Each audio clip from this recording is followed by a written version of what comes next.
গেছিলাম বাচ্চাদেরকে নিয়ে কেক খাইতে। কি এর কেক, কি এর কি? খালি ডং আর তামসা। এখানে খালি মোবাইল আলা আর মোবাইল আলা ভিডিও করার লাগে। কি এর কাস্টমার সার্ভিস? কাস্টমার এখানে কুত্তা বিলাই, বুঝছেন নি? যাই হোক, আসসালামু আলাইকুম, সবাই কেমন আছেন? আলহামদুলিল্লাহ ভালো আছেন, আমিও আছি মোটামুটি ভালো। আজকে শুক্রবার, বাচ্চা দুইটাকে নিয়ে একটু বাইরে বেরিয়েছিলাম। ঠান্ডা প্রচুর প্রচুর পরিমাণে ঠান্ডা পড়ছে, তো চিন্তা করলাম যে কোথাও বাইরে কোথাও না গিয়ে এমন একটা জায়গায় যাই যাতে বাচ্চারা ঘুরতেও পারে, আনন্দও পায়, আর আমাদের ঠান্ডা যাতে কম লাগে, বাচ্চাদেরও ঠান্ডাটা যাতে কম লাগে। তো ফাইনালি আমরা সিদ্ধান্ত নিই যে চিন্ময়ী সম্মেলন কেন্দ্রে যাব। এটা হচ্ছে ডিসেম্বর মাসের ভিডিও, আর আমি কিছু লেটে ভিডিওটা আপলোড দিলাম আপনাদের কাছে, কারণ ব্যস্ততার জন্য আমি রেকর্ড করতে পারিনি, সরি। তো আপনারা সবাই আমার পুরো ভিডিওটা দেখবেন এবং আমাকে লাইক ফলো এবং শেয়ার দিয়ে উম, আমার পাশে থাকবেন, আমাকে সাপোর্ট দিবেন। আহ, তো বাণিজ্য মেলায় যাওয়ার পরে যেটা দেখলাম, কিছু বাচ্চারা তো হেভি খুশি। কিছু অর্নামেন্টস নিলাম ওয়াইফের জন্য, আর বাচ্চাদের জন্য কিছু খেললাম। তো বাচ্চাদের জন্য খেলনা নিতে গেলে ধরেন কম করে নেওয়া যায় না। ওরা আসলে মনে করে যে ওদের চোখে বাপ মারা মনে করেন রাজা রানী আর কি।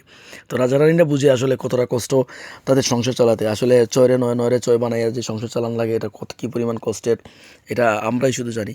আর তখনই ফিল হইলো যে আসলে আমার বাবা মারা আমাদের জন্য কী করছেন। যাই হোক, আল্লাহ তালা আমাদের বাবা সবার বাবা মাকে যেন হায়াত দান করে এবং সুস্থতা দান করে, এবং আমরা যেন সবাই বাবা মাকে ভালোবাসি, কোনোদিনও কষ্ট যাতে না দিই। যাই হোক, বাচ্চাদেরকে নিয়ে যখন আমরা একটু ঘুরতে গেলাম, ঘুরতে গিয়ে যাওয়ার পরে বাচ্চারা তো মহা আনন্দিত।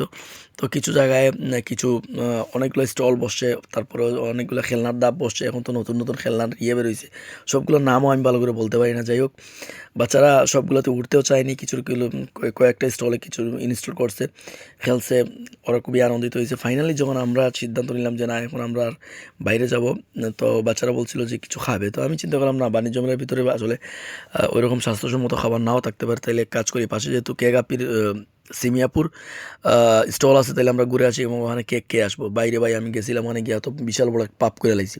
পাপ কি, গিয়া দেখি ভাই মনে হয় কয়েক হাজার মোবাইল কর্মী, এরা মোবাইলে কন্টেন্ট ক্রিয়েটার, এরা ভিডিও বানায়, আর হচ্ছে কাস্টমারের অর্ডারের নামে নাম নেই। আমি বেরিয়ে গেলাম, আপা কেক আছে? আচ্ছা, কেক পাইছি, কিন্তু আমাদের চিন্তা ভাবনা ছিল বাচ্চারা কেক খাবে, আমরা হাজব্যান্ড ওয়াইফ একটু হাঁসের মাংস খাবো, আর ওই যে রুটি করছে রুটি খাবো। ও মা রে মা, বেটি দিয়ে কথাই কয় না। ও মা, এটা কী শুরু হইলো রে ভাই? টাকা দিয়ে কিনবো কি মাগনা খাওয়াইবো না লিল্লা খাওয়াইবো? মানে এমন অবস্থা আর কি। দূরও তোর এখানে খাইতাম না, বাচ্চা দুই পিস কেক খাওয়াইয়া পরে এখানে পাশে অনেকগুলো ভালো স্টল ছিল, মানে স্টলে আমরা নিজেরা খাওয়া দাওয়া করলাম, আবার একটু নাস্তা পানি বাচ্চাদেরকে নিয়ে করাইলাম।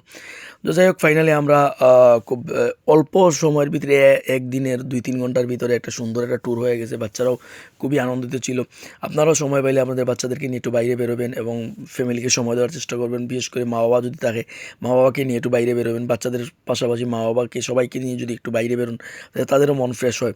আপনারা পুরো ভিডিও ভালো করে দেখলে বুঝতে পারবেন, এখানে মানে কে গাপ্পি কোনো কথাই শুনতেছে না, এরকম পরিস্থিতি। যাই হোক,